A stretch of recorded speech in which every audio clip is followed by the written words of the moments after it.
اینک فینال دوستان عزیز، فینالی که آنجا تاجیکستان امید مدال طلا دارد. ورزشکار شماره یک دنیا تیمور رحیموف با جودوگی سفید از سمت چپ است. ببینیم تیمور رحیموف امروز حریفان از نیدرلندیا، سنایپ از کره جنوبی یان، از ژاپن کاگویرا کوگورو رسدی را برداشت تا به فینال برسد.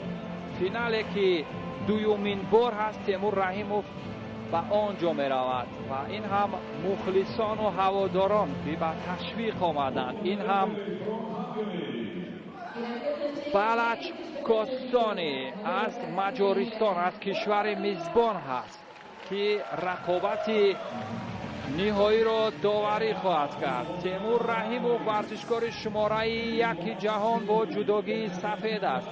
تیمور رحیموف که سال گذشته مدال نقره این مسابقات با نفوذ را گرفته بود. این هم مخلصان تاجیک که در محل برگزاری مسابقات با تشویق تیمور رحیموف برآمدند. تیمور رحیموف 110 رقابت در کارنامه دارد، 69 پیروزی دارد و این هم هماورد تیمور رحیموف، حریف تیمور رحیموف مارتی پومالاینن ورزشگر 26 ساله است، اهل فنلاندیا و او در کارنامه 51 رقابت دارد که 25 مرتبه پیروز شده است که 49% را تشکیل می‌دهد. تیمور رحیموف در ریتینگ فعلا شماره 1 است. همکنون اگر پیروز شود 1800 امتیاز دیگر خواهد گرفت و با این ترتیب موقعش استوارتر خواهد شد.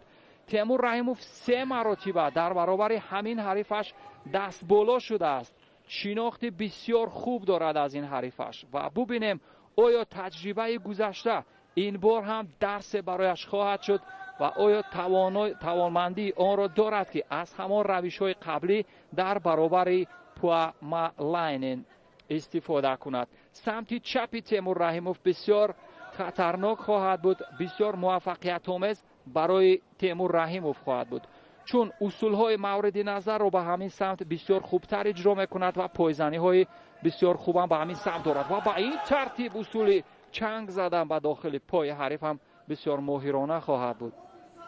همین شیوهی که در مرحله نیمه نهایی در برابر کاگویرا کوگورو کرده بود چند مرتبه و آن باعث شد که کاگویرا 2 شیدو بگیرد و سیوم شیدو را داوران خیلی دیر داده بودند، ولی با این وجود تیمور رحیموف اجرای اصول کرد و با امتیاز کامل ایپان برنده شده بود و این بار هم ورزشگر شماره 1 دنیا میل اجرای همان اصول های سراپا را دارد و پرتافته که در مد نظر پومالاینن بود به نتیجه.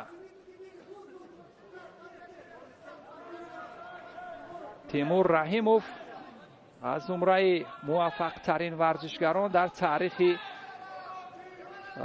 جودوی کشور طی چند سال اخیر به شمار می رود و اگر در همین مسابقات ماسترز یا ستاره های دنیای جودو به نشان طلا برسد پس امید برای گرفتن مدال در مسابقات بازی های المپی پاریس هم خواهد بود، چون اگر مشاهده کرده باشید امروز قریب تمام ستاره های دنیای جودو در مسابقات ماسترز حضور داشتند و به همین ترتیب هست که مجازاً این مسابقات را مسابقات ستاره های دنیای جودو میگویند. اگرچه بعضی ستاره نباشند ولی اسطوره هستند، در کشور خود داستان آفری کردند، تاریخ سازی کردند. موقعیت برای تیمور رحیموف و راه گریز مارتی پومالاینن راه فرار از حمله های تیمور رحیموف را بیشتر کار میگیرد. یک ورود و داور رقابت را منع میکند با دلیل کمکاری با ورزشگر فنلاندیا و همچنین با تیمور رحیموف 1 شیدو. گمان میکنم تیمور در اینجا کمکار نبود اما داور این را به قید گرفت.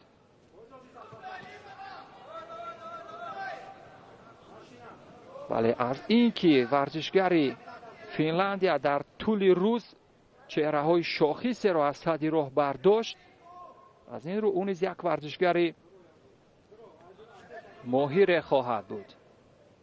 ولی از تیمور رحیموف که 3 مراتب شکست خورده است چشمی ترس دارد. ورود و این هم حمله که صورت میگیرد یک وزری برای پومالاینین. امروز این کار را کرده بود چند مراتب، اما ما امیدوار هستیم که تیمور رحیموف جواب میگرداند. پومالاینین در رقابت‌های گذشته بسیار ساده از تیمور رحیموف شکست خورده بود، ولی امروز به نظر میرسد که خیلی آماده است و پخته و اینجا حاضر شده. تیمور رحیموف اکنون 1 دقیقه گذشته باقی مانده را فقط با حمله اجرای اصول، یک پایزنی ماهرانه. 51 ثانیه دیگر ببینید که 52 ثانیه بود، باید توقف میشد در ثانیه سنج، اما فرصت هست. به هر حال امیدوار هستیم فرصت هست. تیمور رحیموف موقعیت راه فرار را میبینیم که پومالاینین بیشتر، ولی یک بار دیگر زیدی حمله میکند. آخرین بار در گرند اسلم باکو بود که تیمور رحیموف در برابر همین حریفش دست بالا شد با یک امتیاز کامل ایپون. 31 ثانیه دیگر تا پایان وقت اساسی. فقط به خط حمله یا هجوم توجه میکند تیمور رحیموف. ببینید چگونه راه فرار را میجوید. ثانیه های پایانی وقت اساسی، فقط هجوم و این هم یک حرکاتی جذاب. 10 ثانیه دیگر تا پایان وقت اساسی و پومالاینین باید شیدو میدادند، اما اینجا توقف است. تیمور رحیموف یک حرکت جذاب دیگر. ثانیه های پایانی وقت اساسی، یک ورود دیگر. تیمور رحیموف که خیلی خسته است دیگر نتوانست که در یک رقابت بسیار حساس با هیجان و با اهمیت یک مدال طلای با ارزش را به دست بیارد. در این رقابت مدال طلا از مشت تیمور رحیموف درآمد، اما چی علاج؟ ورزش است. با این وجود تیمور رحیموف از این رقابت ها، از مسابقات ماسترز مدال نقره میگیرد و همچنین 1650 امتیاز. ولی ببینید چگونه گردش ایام به کام این ورزشگر می شود که 3 بار از تیمور رحیموف شکست خورده است، ولی در اینجا نمیدونم با چی دلیل بود. شاید آمادگی خوب گرفته یا همان عامل های یا همان داروهایی که نیرو بخش هستند شاید استفاده کرده باشد. و در این رقابت ها ببینید زالاشویلی را از صدر راه برداشته بود و همچنین در نیمه نهایی تاتسورو را از صدر راه برداشته بود، ولی در نهایت در فینال تیمور رحیموف را شکست داد. 3 مرتبه در رقابت های گذشته از تیمور رحیموف شکست خورده است، ولی این بار بخت برایش خندید. آنچنان که گفتم ورزش دوستان عزیز در 99% قریب که پیشداوری ها اتفاق نمیافتند یا پیشگویی ها اتفاق نمیافتند. در 3 رقابت گذشته با تیمور رحیموف ناکام شده بود. در گرند اسلم ابوظبی برای مدال برنجی در مدت 2 دقیقه و 36 ثانیه از تیمور رحیموف شکست خورده بود.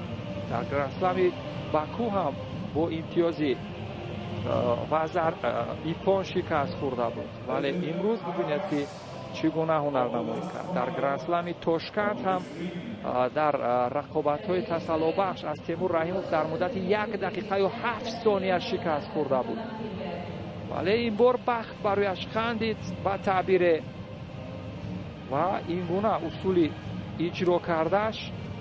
پرتاب بالای شانه به این ترتیب بود.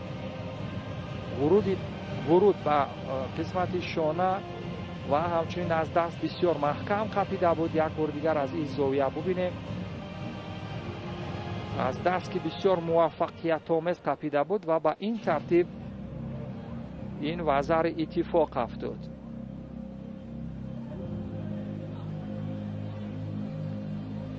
اما چی علاج دوستان عزیز؟ به هر حال ورزش است.